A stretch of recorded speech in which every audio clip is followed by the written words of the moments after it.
After the U.S. forces successfully captured Saipan on July 9, 1944, the next objective in the Mariana campaign was the nearby island of Tinian. Since the Cairo Conference in late 1943, the Allies had already identified the Marianas as the strategic key that would open the path toward Japan itself. Admiral Chester W. Nimitz, Commander-in-Chief of the Pacific Ocean areas, was ordered to seize these islands in order to sever Japan's communication and supply lines.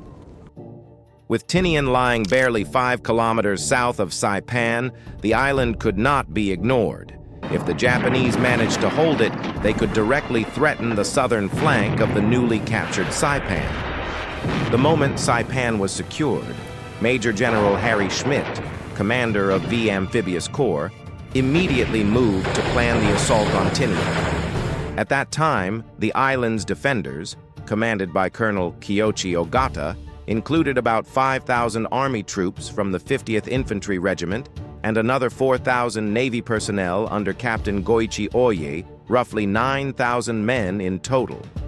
They had prepared an extensive defensive network: underground bunkers, caves, ridgeline fortifications, and well-camouflaged coastal artillery.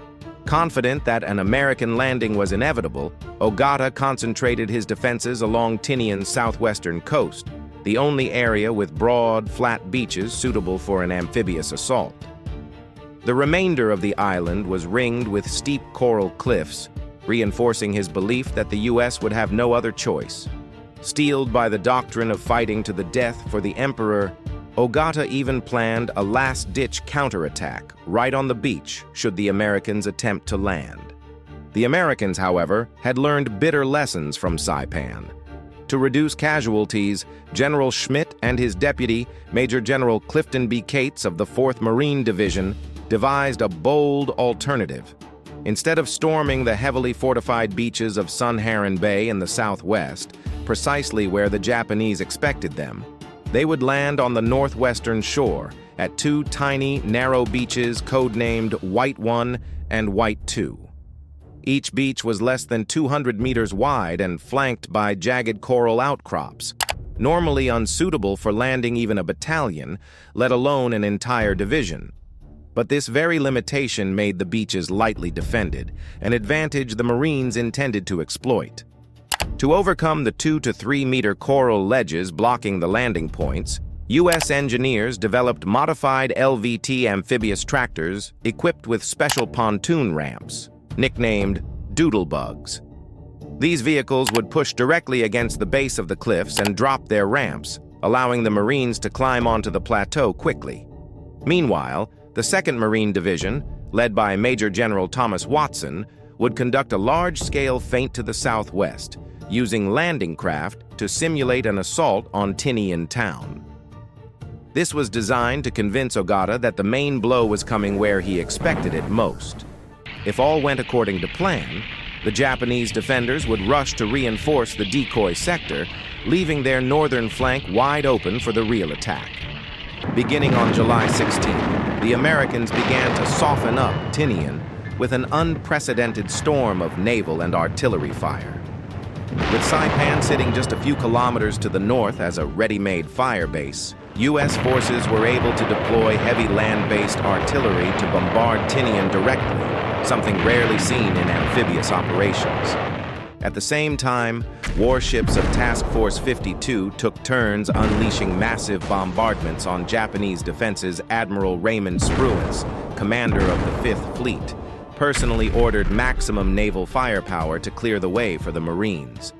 The battleships USS Tennessee, USS California, both previously damaged at Pearl Harbor, and USS Colorado, along with the cruisers Cleveland, Louisville, and 16 destroyers, divided the island into 5 fire zones and bombarded them in rotation for days. The harbors, towns, and main airfield in the south were hit the hardest. At Phoebus San Hilo Point, the 16-inch guns of USS Colorado destroyed 2 Japanese 140mm coastal guns.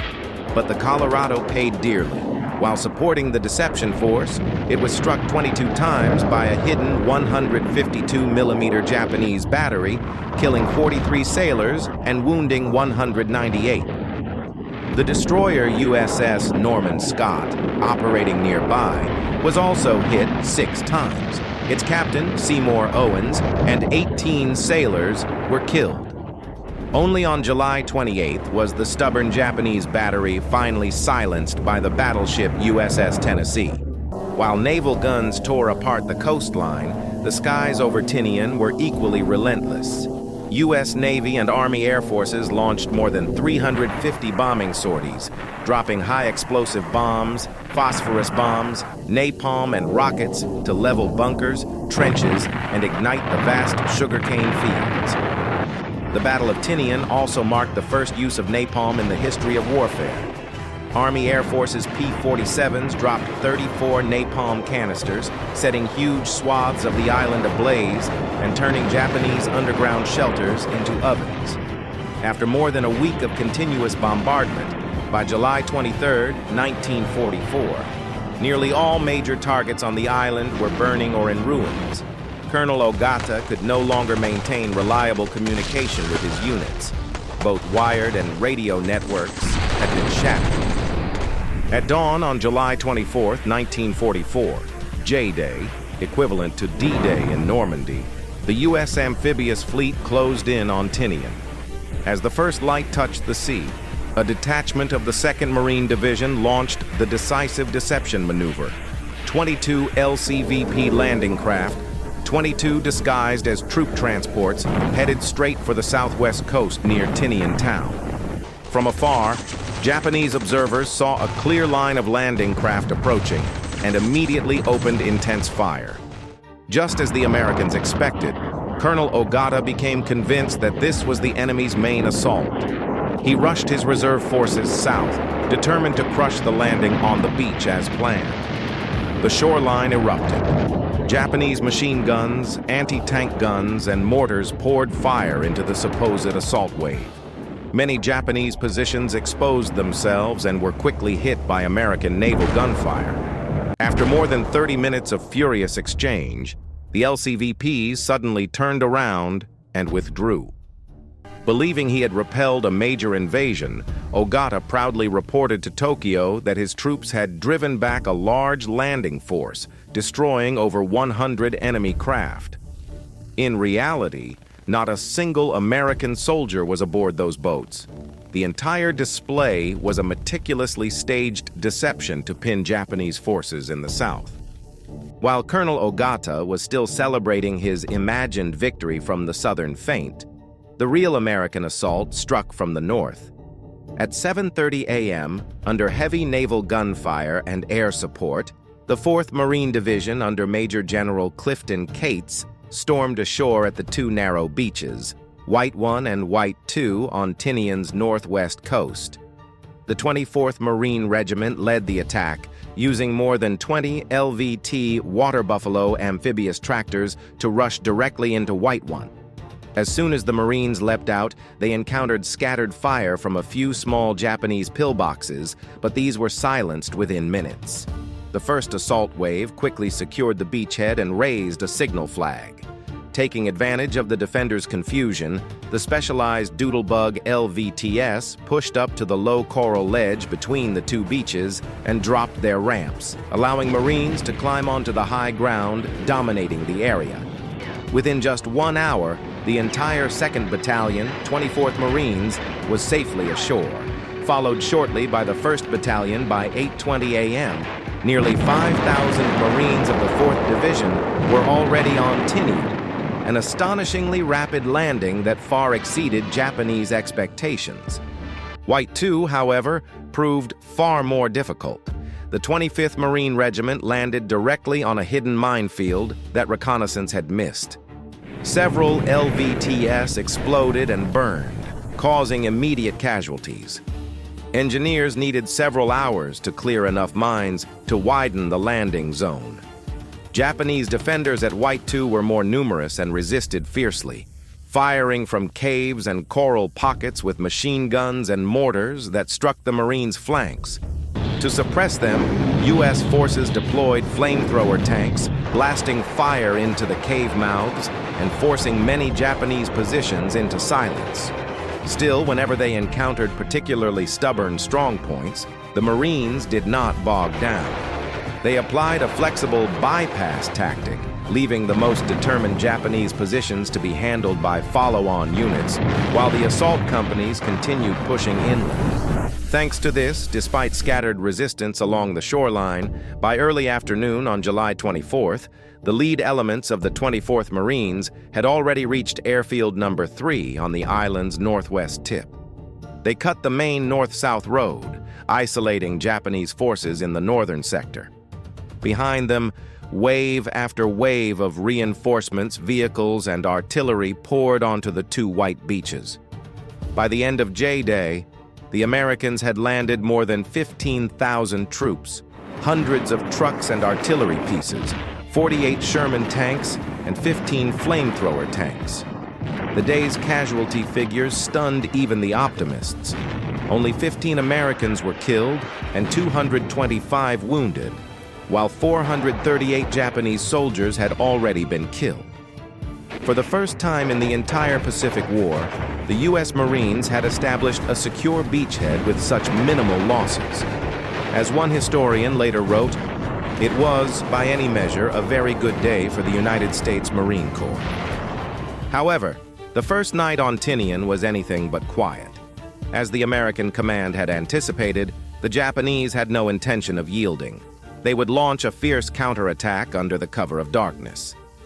Before the battle, Colonel Ogata had already ordered his units to fight independently if communications were lost, and to destroy the enemy at the landing beaches in a single decisive blow. On the night of July 24th to 25th, 1944, the newly established American perimeter was lit up constantly by flares and star shells. Around 10:30 p.m., a Japanese reserve force known as the Mobile Counterattack Force, nearly 900 men from the 135th Infantry Regiment, silently moved toward the center of the Marine lines. From their positions, U.S. Marines could clearly hear whispered conversations coming from the dry creek bed ahead, but they held their fire. Suddenly, hundreds of Japanese soldiers surged forward in a massed banzai assault, crashing into Company K of the 25th Marines. The Marines immediately called for artillery fire, while every machine gun and heavy weapon in the rear swept the creek bed, the exact route the attackers were using. Despite the storm of fire, one desperate assault group of about 150 Japanese soldiers managed to break through the lines and reach the beach behind the Marines. There, however, they were met by devastating machine gun and ground artillery fire, now firing back toward the sea. Shots passing just above the heads of American frontline units. Almost the entire breakthrough force was wiped out in the chaotic blaze. At dawn, their comrades were stunned to find 251 Japanese bodies piled in front of the gun position, forming a cone-shaped mound, among them the body of an enemy officer. Both Marines had died beside their weapon and were posthumously awarded high honors for their extraordinary bravery in halting the assault. At the same time, on the left flank of the beachhead, about 600 Japanese naval troops from Ushi Airfield launched a surprise attack on the 1st Battalion, 24th Marines, at 2 a.m. They crashed directly into the lines of Company A. Although the Marines fought desperately, the sheer numerical imbalance led to devastating losses. Nearly all platoon leaders were killed. The survivors fired while falling back step by step, holding their ground until illumination rounds lit up the battlefield. The reddish glow of the flares allowed U.S. gunners to see clearly, and their defensive fire became lethally precise. When dawn broke on July 25th, the ground before Company A's position was carpeted with 476 Japanese bodies. The company itself was reduced to only 30 Marines still able to carry a rifle. Almost all Japanese troops involved in the suicidal attack died on the spot. The few who were wounded but still conscious often pulled the pins on their own grenades to avoid capture. While the two American flanks were locked in brutal night fighting, the right sector, held by the 23rd Marine Regiment, was thrown into chaos by a Japanese armored counterattack around 5 to 6 light tanks from the 3rd Tank Company, 9th Japanese Armored Regiment, spearheaded the assault, followed by infantry from the 50th Regiment and the remnants of the 135th Regiment. Taking advantage of the darkness, the Japanese tanks crawled dangerously close to the Marine forward lines before being detected. Naval illumination rounds were immediately fired into the sky, exposing the tanks in full view. Bazooka teams with 2.36-inch launchers, 75mm anti-tank guns mounted on half-tracks, and 37mm guns opened fire simultaneously. Within minutes, 5 Japanese tanks were destroyed, and the 6th, badly hit, turned around and fled. The infantry following the tanks marched directly into an American kill zone. Hundreds of Japanese attackers charged headlong into intersecting streams of machine gun and defensive artillery fire and were torn apart. By first light, Japanese bodies lay scattered across the trenches facing the Marine lines. A preliminary count showed 1,200 Japanese dead in this first night of counterattacks. While American losses totaled fewer than 100, Ogata's grand counteroffensive had completely collapsed, wiping out much of his best remaining manpower in a single night. By the morning of July 25, 1944, the backbone of Japan's defense on Tinian had been shattered. That same morning, Major General Cates temporarily halted offensive operations so the units could resupply after the night's heavy fighting.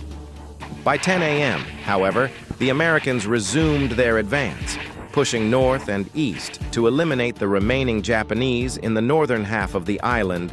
Major General Watson's 2nd Marine Division came ashore throughout the morning, reinforcing and replacing several depleted units of the 4th Marine Division. On the left flank, 1st Battalion, 8th Marines, 2nd Division, swept through the remaining pockets of resistance along the northern coast and advanced directly toward Ushi Point Airfield. By midday, the American flag was raised over Ushi Point, a site that would later become North Field, the massive B-29 bomber base used to strike the Japanese homeland. In the center, 24th Marines of the 4th Division secured Airfield No. 3 and pushed southward. On the right flank, 25th Marines faced the toughest terrain, Mount Maga, a limestone ridge dominating the island's interior, and the location of Ogata's main command post. Small groups of surviving Japanese held out on the slopes, resisting fiercely. Nevertheless, by the end of July 25th, the Marines seized the summit using a coordinated double envelopment pincer attack. At dawn on July 26th, as the Marines approached Mount Lasso, an even higher position serving as Ogata's fallback headquarters, they discovered the Japanese had abandoned it overnight.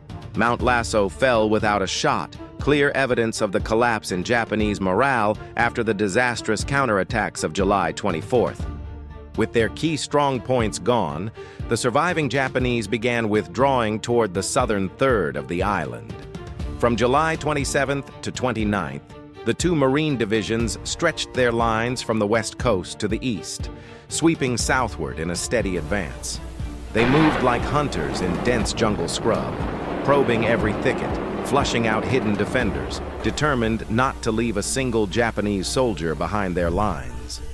By the afternoon of July 30th, 24th Marines seized Tinian Town, entering a devastated, abandoned settlement.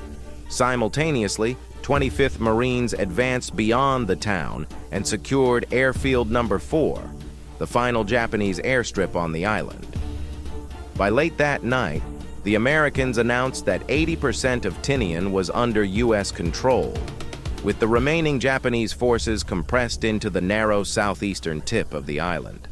On the night of July 30th to 31st, 1944, realizing that the Japanese were now confined to a thin belt of caves and jungle at the southeastern tip of the island, Major General Harry Schmidt ordered a final all-out assault to annihilate the remaining defenders throughout the night. More than 2,300 artillery shells of various calibers, fired from U.S. batteries on Tinian and from 155mm long-range guns positioned on Saipan, pounded the last Japanese stronghold. At dawn on July 31st, the battleships USS Tennessee and USS California, together with the cruisers Louisville, Montpelier, and Birmingham, opened fire in unison, blasting the Japanese perimeter, an area of less than 10 square kilometers, into oblivion. In total, 615 tons of naval gunfire were unleashed, flattening the limestone ridges at Tinian's southeastern tip. Immediately afterward, about 126 air sorties by B-25s, TBF Avengers, and P-47s dropped an additional 69 tons of bombs onto the shattered terrain. A surviving Japanese prisoner later described the bombardment as hell on earth, beyond human endurance. On the morning of July 31st, American battalions advanced into the smoldering battlefield. Before them was a nightmarish scene: scorched vegetation, churned earth, and drifting clouds of smoke and dust. Although utterly desperate, Japanese survivors fought back from rocky ledges and cave mouths. In several steep sections, Marines had to climb cliffs using rope hooks while under direct rifle and mortar fire from above. Even Sherman tanks that managed to climb the slopes could not advance far due to minefields and jagged terrain.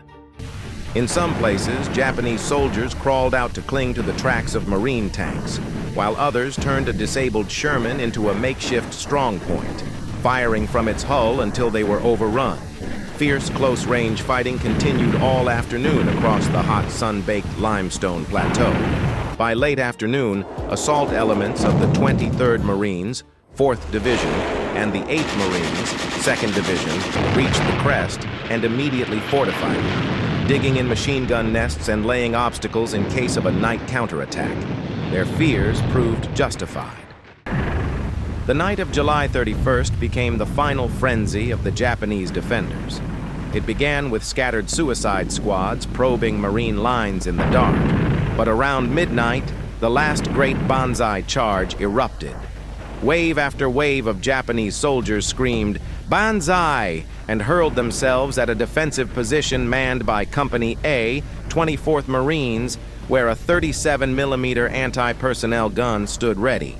As each wave attacked, they were shredded by 37mm canister rounds, each shell bursting into hundreds of steel pellets that tore through the attackers, piling their bodies in heaps before the Marine line. In the chaos and darkness, several Marines were also wounded or killed, yet the defenders held their ground.